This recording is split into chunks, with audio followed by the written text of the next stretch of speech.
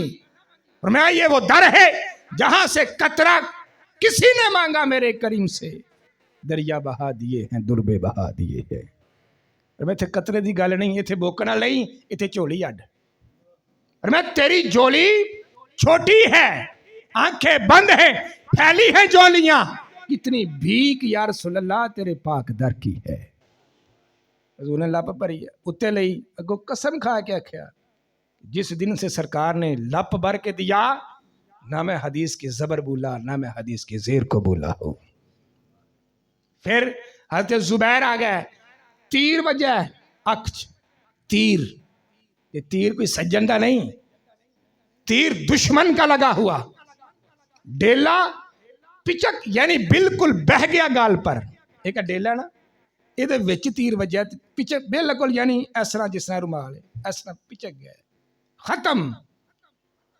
لیکن پھر بھی امید سی چلو کتے سرکار شکوا نہ کرن. ایک دفعہ سرکار نو دس لاں کہ میرے حبیب ہے گل ہو گئی.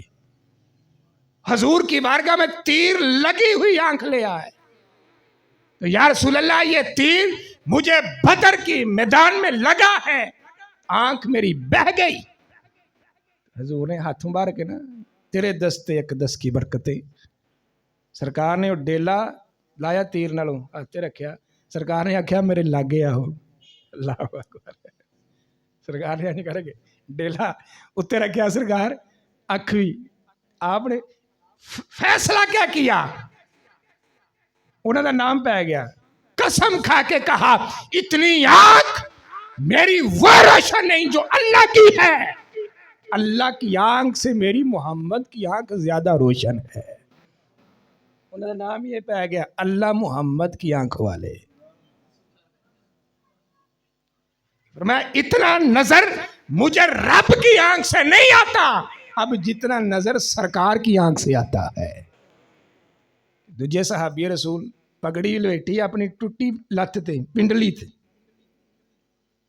تو یا رسول اللہ صلی اللہ علیہ وآلہ وسلم میری پنڈلی ٹوٹ گئی. اج دا علاج تے ویکھیا جی نا. اکھ دا علاج تاں ہو سکدا ہے اگر اکھ جنوں وہ موتیا چٹا کالا یعنی وہ پچھوں نظر قائم ہوئے پتلی جی کوئی مسئلہ آئی ہے پھر وہ علاج ہو سکتا ہے. کہ ڈاکٹر وہ علاج نہیں کر سکتے. تو سرکار دو عالم نے تو نکلی ہوئی آنکھ بہ گئی. میں کوئی گل نہیں اپنا ہاتھ مبارک اس کو لگایا آنکھ چڑھا دی. ٹوٹی ہوئی پنڈلی لے کر آ گئے. سرکار نے کہا اسے کھولو. امامہ شریف لپیٹے ہے. کھولیا ادھی لت سرکار دے ہاتھ چ آ گئی. حضور نے انج کر کے چڑھی لت اپنا دستے مبارک پھیریا. فیصلہ کی دیتا میں خدا کی قسم ہے مجھے یہ معلوم نہ ہو سکا کہ میری دائیں ٹانگ ٹوٹی ہی یا کہ بائیں ٹانگ ٹوٹی تھی. مجھے پتہ ہی نہیں چلا میری کون سی ٹانگ ٹوٹی. تو یہ سرکار دو عالم صلی اللہ علیہ وآلہ وسلم کے ہاتھ کی برکات ہیں. صرف ایک حضور کے جسم اطہر کا جو جز ہے جسے آپ کا ہاتھ کہا جاتا ہے. یہ کئی دلائل حضور کے ہاتھ کے جس کے ساتھ یہ ہاتھ جڑا ہوا ہے بازو پھر وہ بازو پھر سرکار کا سارا پیکر پر نور جس کے بارے میں رب فرماتا ہے الرحمن علم القرآن خلق الانسان. تو جب رب سے پوچھا نا یا اللہ کہ رب نے سب سے زیادہ حسین چیز کون سی پیدا کی، تو مثال یہ ہے ایک انجینئر سے کہا جائے نا کہ جو تمہاری انجینئرنگ کا شاہکار ہے ہمیں وہ دکھاؤ. اس نے ایک طرف چھوٹا سا گھر بنایا ہو، دوسری طرف اس نے بہت بڑی بلڈنگ بنائی، بنگلہ، تو وہ آپ کو چھوٹا سا گھر نہیں دکھائے گا. تجھے میں اپنا شاہکار دکھاتا ہوں، تو وہ اپنے بنائے ہوئے بنگلے کی طرف لے کر جائے گا. تو جب رب سے پوچھا گیا نا یا اللہ تو نے پیدا کیا کیا، یہ زمین آ گئی، آسمان، شرق غرب، چاند سورج تارے سب کچھ، لیکن تیرا شاہکار کیا ہے؟ وہاں پر مفسرین کرام فرماتے رب نے فرمایا خلق الانسان. میں اگر تو میرا شاہکار دیکھنا ہے محمد عربی کے چہرے پہ نظر تو کر، تجھے سمجھ آ جائے کہ رب نے کیسا شاہکار بنایا ہوا ہے. عام انسان کی بات نہیں کی، خلق الانسان. میرا شاہکار دیکھنا ہو تو محمد مصطفیٰ کے چہرے کو دیکھ لو. تو سرکار سے پوچھا گیا کہ یا رسول اللہ رب کا جلوہ کیسا ہے؟ سرکار نے بازو کھول کے کہا من رآنی فقد رأی الحق. جس نے رب دیکھنا ہو من رآنی میرا دیدار کر لے. میرے دیدار کو ہی رب کا دیدار کہا جاتا ہے. وآخر دعوانا الحمد للہ رب العالمین.